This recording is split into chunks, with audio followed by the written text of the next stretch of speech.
comp. Like, you can't. So I'm glad they like you said, like, avoided that. Their map pick will be Tomb of the Spider Queen, actually, so kind of changing it up a little bit here. Surprising to me, as you mentioned earlier, that they don't take us to BOE. I think that would be a wise map pick, given that it's Hanzo's best map. Could just be taken away from them, so risky in that sense. It's also Tracer's best map, but will be the Tomb. So just more aggressive play out of them, probably, to start things off. See, Mouth banned out this time as it was insta-picked by Ballistix, right? That's Game right. 2, but Phoenix finally a game with Genji allowed. Insta-logged, as you imagine, for Team Tempest here. Great for the map as well. Now the first thought, the initial thought here is Task Tracer again, right? Got the really good wave clear for Tassadar. He can also serve as a pseudo soul laner on this map. Very good rotational play, you know, is possible with the Tracer because the lane distance is short. You can farm a pulse bomb, lob it in there. But with all the nerfs, you know, is it viable? On Dragonshire, they have problems with it. They had problems getting those kills, getting those picks. Tempest was ready. Hide on the Karzim, always there for protection. So, as much as it feels like the go-to here, it's fairly risky. And I think they're thinking about it. With the Phoenix ban, it's kind of awkward now, though. They don't really want to highly prioritize Hanzo here. I like this a lot. This is super safe. You just move away from DPS and actually just look for a more flexible draft. Yeah, just in case, Tempest also has a chance of just having Tracer Tastar once again. Or even without a Tastar. You can just use that Tracer here as super mobile comp with Genji. Another reason why they started up banning Phoenix is because it's Phoenix can not just as a DPS, can become a solo lane in this map. And Ballistix actually, I don't think they ever ran Phoenix like that before on this map, so maybe they're just not ready, haven't really tested that out, and which Tempest actually showed me previously. That's something else that you want to have in mind. Yeah, that's actually a good point. They didn't really run that much of it, so the Urel dropped in early. This is Urel's best map, in my opinion, because as a soul laner here, it's not just about the soul lane matchup, it's about rotations, and that's where Urel really shines, because she has the ability to really set up a lot of cool ganks, and with her Avenging Wrath, can jump in, jump out. Not the greatest at like longer team fights on turn-in points, or on the boss, for example. But she's here with Rhaegar. It's that same pairing. So it's a solid pick into the Blaze. And again, Tempest isn't really showing too many cards here. It means they don't get banned out of a soul laner that they like, that they think is strong for initiation. Sonya would have still been decent here, but avoid it. It's a tough ban for Ballistix now. They can go towards the tank if their DPS can't really blow burst damage. Could just be another Anubrock, but it's going to be the safer Muradin ban. This actually hints me that Ballistix, they may actually run the Tracer comp once again, but with a different DPS to back off. Deckard ban. Well, it looks like we're going to see a Karzim pick, but Against the dive, Deckard is pretty good support. So counter all the dives. yeah, you really punish it if you have him. Not only with his sleep, but also with his Scroll just and his slows seals. and stuff. Yeah, with his roots.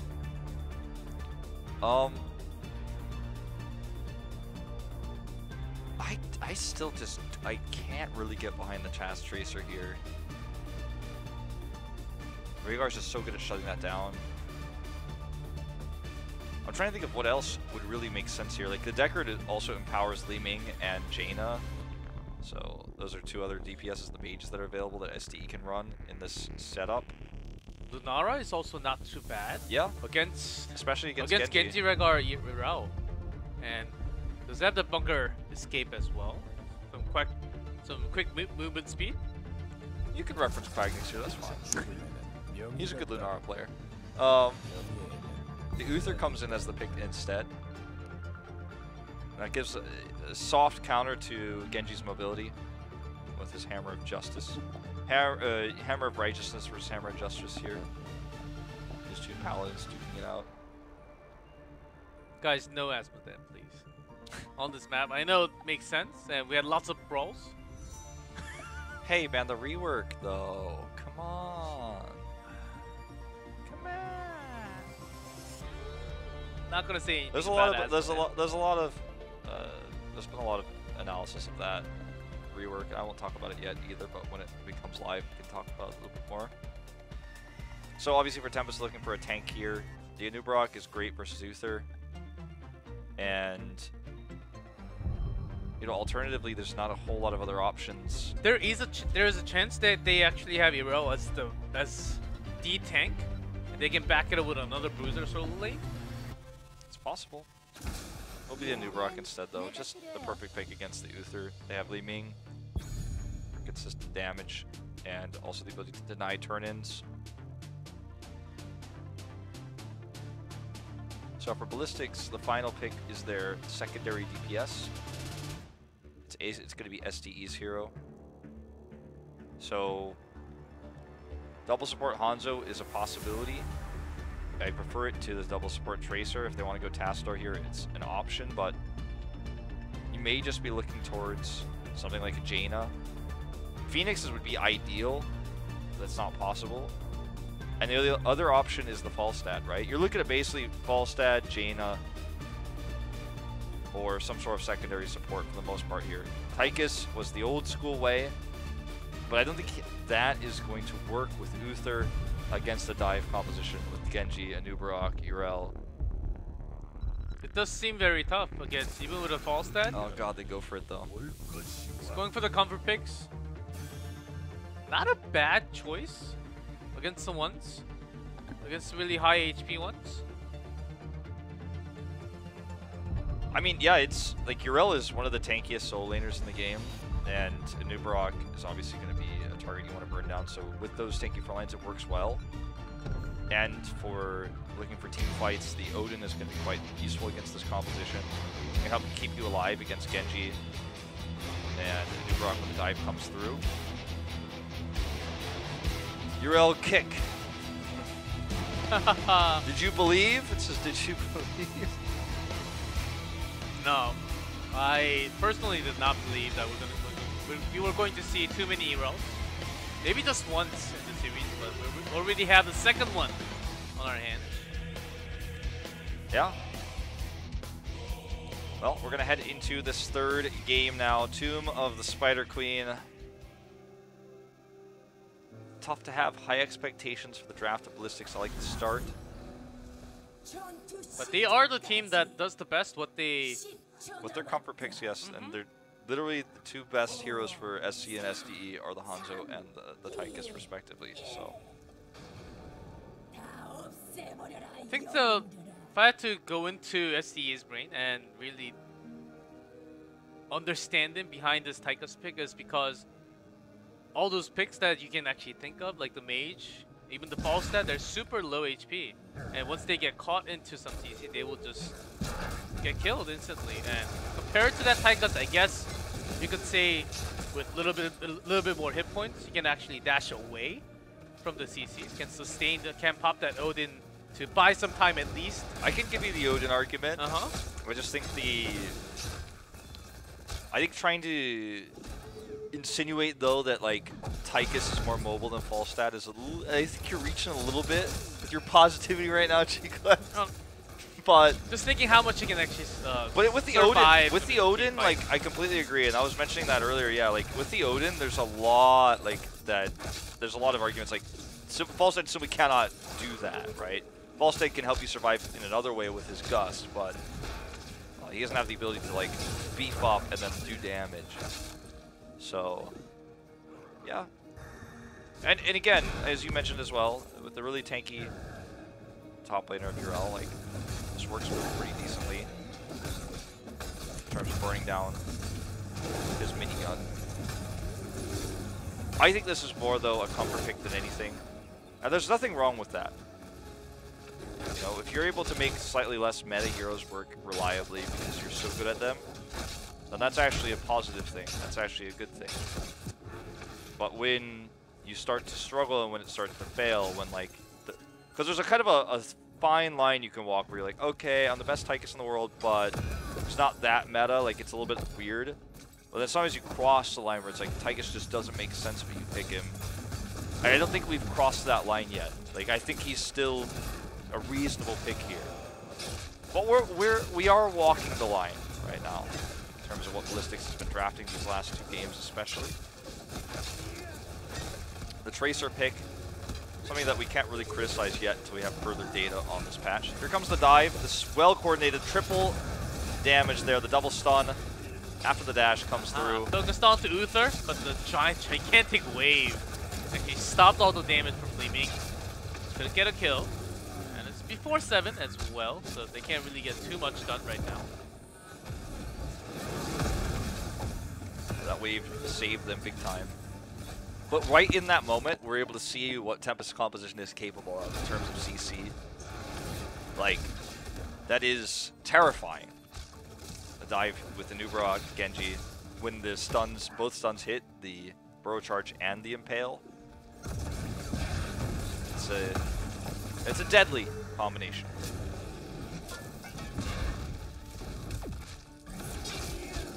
SDE trying to maximize the damage here. I actually really like that grenade. They're actually going to get a really good trade out of this, even getting the stun there. So, very well played, but don't want to overextend. Playing Irel, you really have to get a feel, and I just have a lot of experience on her. Just having skill shots, what to charge up and when to use the skill, and when to activate the trait as well. It's actually super hard, depending on which one you activate the trait with. In a team fight, could actually turn everything around with just one single skill. Either you jump in or use the hammer to push everyone out. It's really hard. Yeah. I've tried her a few times, and for me, it's not my playstyle. It doesn't really fit me too well. But for the solo laner, there are lots of players who actually like to play Irel so much. Yeah, I think like for me, when I first played her, I thought like, this is not my playstyle, I don't like this. After I got kind of like closer to level 5, after I played like, you know, 6 or so games of her, I was like, okay, I actually really enjoy this. But it's still, even after like hitting level 5, you get to this point where I was like, I still don't exactly have the greatest feel for how long it takes to charge up her abilities. She's of course been buffed since, you know, when I was playing her on day 1. Well, not day 1, but day 1 when I came back from Mrs. Brawl. Everyone else got to enjoy her long before me. But yeah, it's definitely an experience thing. Like, I think she's one of the hardest heroes to play. You know, even like Sonya as a solo laner is like pretty complicated to play to optimum, but at least on the most basic level, Sonya is kind of easy. But I think Irel, even at the basic level, is very hard, and then at the pro level, you're going very deep. So I do agree with you on that. Fine, gonna eat a lot of damage there. Jung'an trying to ask for assistance to get that 27 turn in. He just barely gets it, like frame perfect, before the Shuriken connects. So, first turn of the game. Very even game, by the way. Like, they are trading blows back and forth, and Ballistix, I think, is getting the better edge of most of those trades. In fact, look at that stun. Going to guarantee the turn in. Well played here by Jung'an. Irel actually went down. I think we'll get to see that turn in. That's why Rengar was coming in instead. Because either if that wasn't being done, they were going to lose some EXP from the minions on the bottom lane. And they just made that choice. Great stop by Blaze, having Jung'an there. Just going to play passively. Don't overextend against Tempest here when they have this dive. Wait for the web weavers to come down thin, go into lanes. Not trying to prep the waves, just coming at the last moment. And this is important for Ballistix to actually further their lead, the small lead that they have right now, because once Tempest, they have 10, post 10, they can snowball with the resets onto Gleaming and Genji just forever and ever. And Ballistix, they will just get picked off. That's very true. You know, with the Gleaming pick as well, like, Tempest has a lot more safe siege with their web weaver pushes than Ballistix has, because obviously Tychus has very low range, and Hanzo, even with his range, has to, as you can see here, like, he's struggling to get this final blow off onto this cannon tower. He does, with the help of SDE, end up getting it in the end, excuse me. So Li Ming's going to be a little bit safer at that. But they get the 10 first. They want to try to force a team fight if possible in this tiny window. That would be ideal, but I don't know if they're going to have that opportunity because Tempest is really playing passively now. Urel's going bottom solo. That 10, and Bliss's shield thrown on Hyde, looking for his life, running away. Look at that scatter damage. Oh, the auto's going to get him. Nicely played here by SC. And right before 10, he makes it happen. Urel goes down to soak for 10, so she wasn't there to help heal. Great grenade there as well from SDE. Look, the guy is, I think, unequivocally the best Tychus player in the world. And he shows it consistently. So they get the pick. A little bit tunnel vision for a moment there, though, did not prevent the turn-in. They were trying to further the lead in terms of soak. Let's see how much impact Li Ming has here. As you can see, they have a wave disadvantage. Ballistix had the advantage when the Webers came down because they were winning the map control, whereas Tempest is currently recovering. So it's going to be tough to get as much damage done. What's tough was going to get an easier kill if that arrow, storm arrow actually connected before. But sometimes it's hard to connect everything in together, even with the Blessed Shield. I know as a Hanzo main, how many times I've missed personally. I mean, when pro gamers are missing, like, don't blame you know SC. it's hard. Don't blame SC. I will never blame SC when he's on Hanzo. I know. You do no wrong. Him, Rich, and Poik, I'm like, give him a Hanzo, like, it's going to be a bad time for the enemy team. There are no such things as mistakes for those 3 Hanzo players in my mind. I do believe pops in Honor Skin a little bit too. Good Blessed Shield, but look at that Ancestral timing. And now SE used his cooldown wrong. Divine Shield saves him, though. Right before the cocoon. Great timing from Lockdown, X-striking him, though. And that's going to be the kill. Hula gets the next target. Lockdown once more. He's diving in. Does come back in time, but with that same, they do manage to survive. That was a crazy dive onto the fort. Yeah, that was a pretty aggressive E forward from SDE. He needed Odin and Divine Shield to survive, and it just still wasn't enough with the X-Strike. What did you say, Wolf, about the best Tychus in the world? Look, man, he made one mistake. I thought they don't make mistakes. I thought that's what you said. There's no such thing as mistakes for those 3 Hanzos, Rich, SC, and Poik, okay? If SC jumped over the wall in and died, I would have said it wasn't a mistake. But in this case, you know, for SDE... I love you anyhow. Sometimes I doubt you, G-Cliff. Alright. Well, this is going to be pretty swiftly dealt with the mid-web weaver, but they can't really engage during this moment, so they have to be careful. Lockdown does dive in, Blessed Shield, and the burst! Oh my goodness! Look at that burst and teamwork, CC. For my next trick, I'll make this Genji disappear. Died in less than 2 seconds there in that fight. For a second I thought, ooh, he's actually surviving, not really going over the wall, just sustaining there, waiting for the damage. Nope. When you try to test Ballistix, that's what happens. They are a team that was always most famous for their safe playstyle. That's why they were called essentially the No Fun 5 in Korean, and also the punish play they were famous for was very frustrating to play against back in 2016 and the early parts of 2017, because they would never really make moves themselves. They would just wait for opponents to try to dive on them, and in the dive meta during that time, like, they were the only ones who weren't really running dive, and they were countering it. And this feels like one of those situations where you feel like Genji's got so much mobility, he's going to kill someone, get the dash reset, then he gets Blessed Shielded, gets stunned by the Uther hammer. Then you feel bad in those moments. Ballistix just punished him instantly. Lockdown just standing right there. Seems like he was waiting for his death. Maybe just trusting his mechanics, just knowing that he has extra and agility. Nami soaking damage, but that's only lasting for not for such a long time. Yeah. And in terms of this game so far, Li Ming not really being the best tool for them, because you can't really dive in with Genji. And you have to have wave control in order to make that happen. yes. So they're focusing on Hanzo. Okay, there's the grab on the Uther, but X-Strike comes in. Divine Shield was available. It looks like he just couldn't cast it in time. He couldn't click fast enough. It's going to be used on a Johanna here. That's just going to delay the inevitable. That's going to be a double kill. Tempest is going to eliminate so many gems. I think that was like 40 gems lost or so there. I don't have the exact number, but I think they were over 100 before that fight, so expensive. It's going to cost them a boss. They can commit to a turn-in. That's what Anubarak is trying to deny right now, so Science is making sure this doesn't happen. I think There's a time limit, though. I think Boggy was crowd control when he was trying to Divine Shield. Yeah, that could be the case. That's what, because he was certainly in range. Or at least close to being in range. He was in the cocoon, and he came out like right before. It was close, man.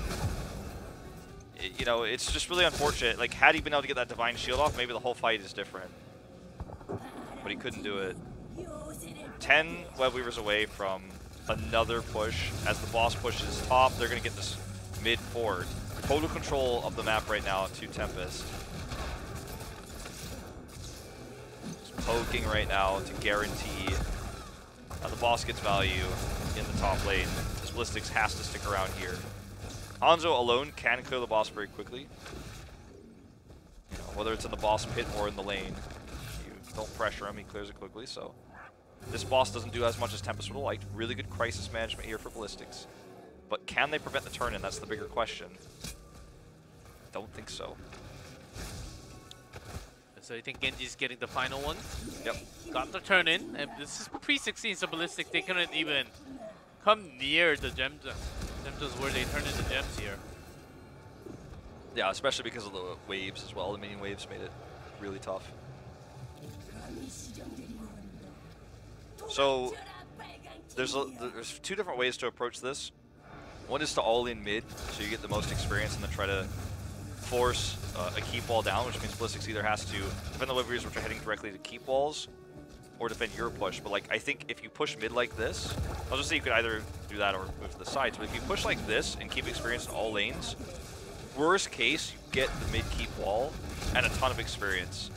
So that's the way they choose. They don't try to go all in on a keep or anything like that. They split up and push mid, forcing Tychus to split up to the top.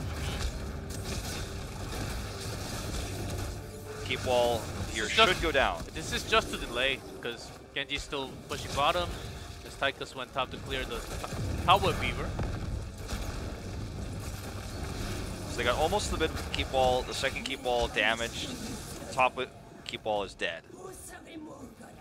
So almost like 2 keep walls if you add like the 2 half keep walls they got together. The promised time for Hanzo has come. Post 16 with the piercing.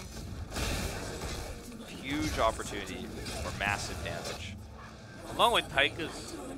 So even though it's actually some burst skill damage along with lots of quick basic attack damage with the minigun, still it doesn't look like the burst where we just saw Lockdown just blown up.